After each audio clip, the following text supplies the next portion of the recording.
Les 4 aspects de la prière spirituelle. Lutter et lutter encore, pour atteindre la perfection spirituelle. La voie pour atteindre cet objectif, vous a été tracée par Jésus, qui nous confia la prière, comme un instrument très puissant, bien plus puissant, que n'importe quelle arme matérielle, et qui vous défendra des pièges sur votre chemin, mais vous obtiendrez une bien meilleure arme lorsque vous respecterez la loi, qui est la parole de Dieu telle qu'enseignée par Jésus.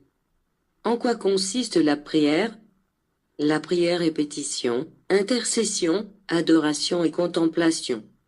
Chacune de ces parties est nécessaire, l'une engrange l'autre, parce que, en vérité, la pétition consiste en ce que l'homme demande à Jésus de lui concéder ses souhaits, de le satisfaire quant à ses désirs ardents, tout ce qu'il considère le plus important et le plus saint dans sa vie.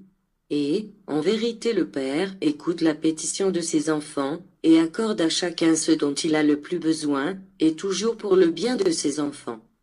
Mais prenez garde de demander ce qui est contraire au salut de votre esprit, parce que ceux qui ne demandent que des dons matériels, des joies matérielles, ou un pouvoir temporel, demandent d'enchaîner leur esprit.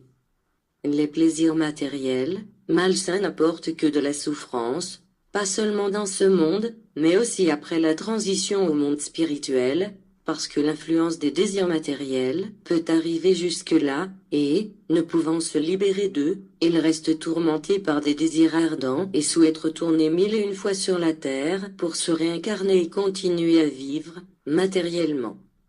Pour cela, mes enfants, demandez seulement ce dont vous avez vraiment besoin pour le bien de votre esprit.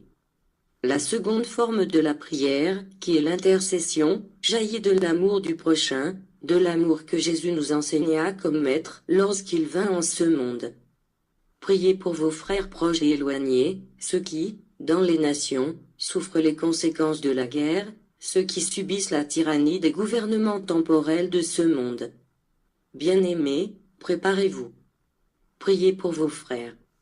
Mais, dans cette intercession aussi, vous devez savoir demander, parce que l'esprit est ce qui est important.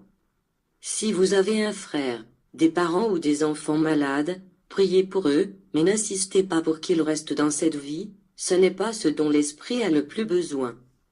Demandez plutôt que leur esprit se libère, si telle est la volonté de Dieu, qu'il se purifie dans ses souffrances, la douleur peut favoriser l'élévation spirituelle. Pour cela, le Maître en Jésus, dans le second temps, vous a enseigné à dire « Père, que ta volonté soit faite ». Parce que le Père sait mieux que n'importe lequel de ses enfants ce dont l'Esprit a besoin.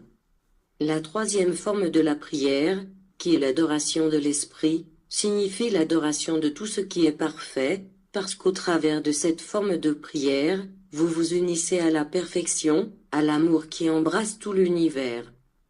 Dans l'adoration, vous découvrirez l'état parfait que chacun de vous doit atteindre. Par l'adoration, vous parviendrez à la contemplation qui, unie à l'oraison, vous conduira à l'unification avec l'Esprit divin, à la source de la vie éternelle, à la source qui, jour après jour, vous donne la force pour parvenir au royaume du Père. C'est ainsi que vous devez prier, commençant par la pétition, pour en arriver à la contemplation. C'est ce qui vous rendra fort. Une fois bien préparé, vous ne lutterez plus seulement pour vous, mais pour aider vos frères à emprunter cette voie. Parce que vous ne pouvez atteindre le salut juste que pour vous-même, mais que vous devez lutter pour réussir le salut de l'humanité.